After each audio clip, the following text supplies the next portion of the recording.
Quit crying for the narcissist. Hello, y'all. I'm Diana Brienne.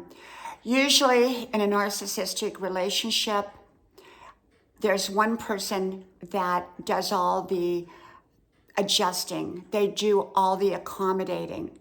And then there's the other person who does all the manipulating. The narcissist would be the one doing all the manipulating for their own benefit.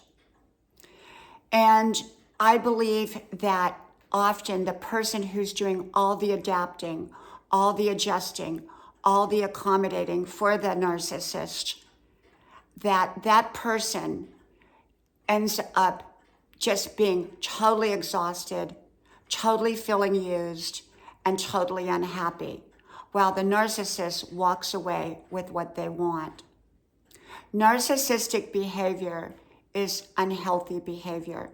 It's where someone has an agenda that's totally self-absorbed, totally self-centered, and they don't care who they hurt to get what they want. And they don't play fair, and they don't play by rules. They play by what works for them.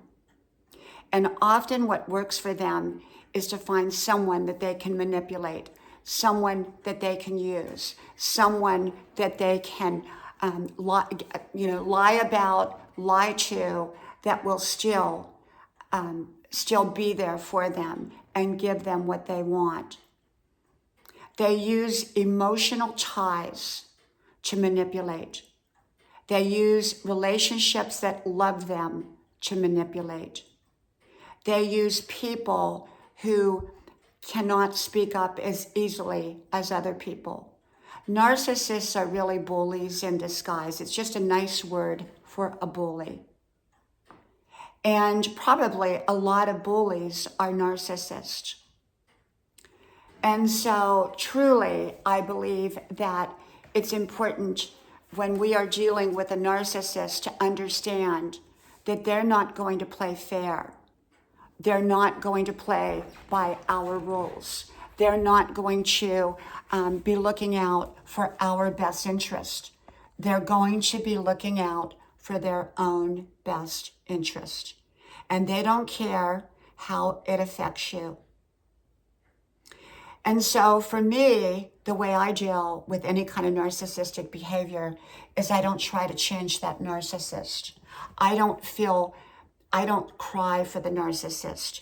I don't cry about, well, if they change, look what can be in this relationship. Look what they could be. Look, maybe if I talk to them enough, maybe if I explain enough, they'll change. Unfortunately, with narcissistic behavior, that doesn't work.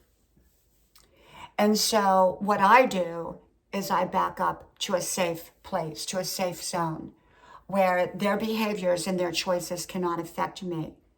And then when they try to manipulate me, even if it's through emotions, even if it's through tears, I don't respond. Because that's often one of the biggest ways that narcissists will manipulate, is by making you feel sorry for them, making you feel that you can do so much to help them, and it's really your fault because you're not helping them and they need the help.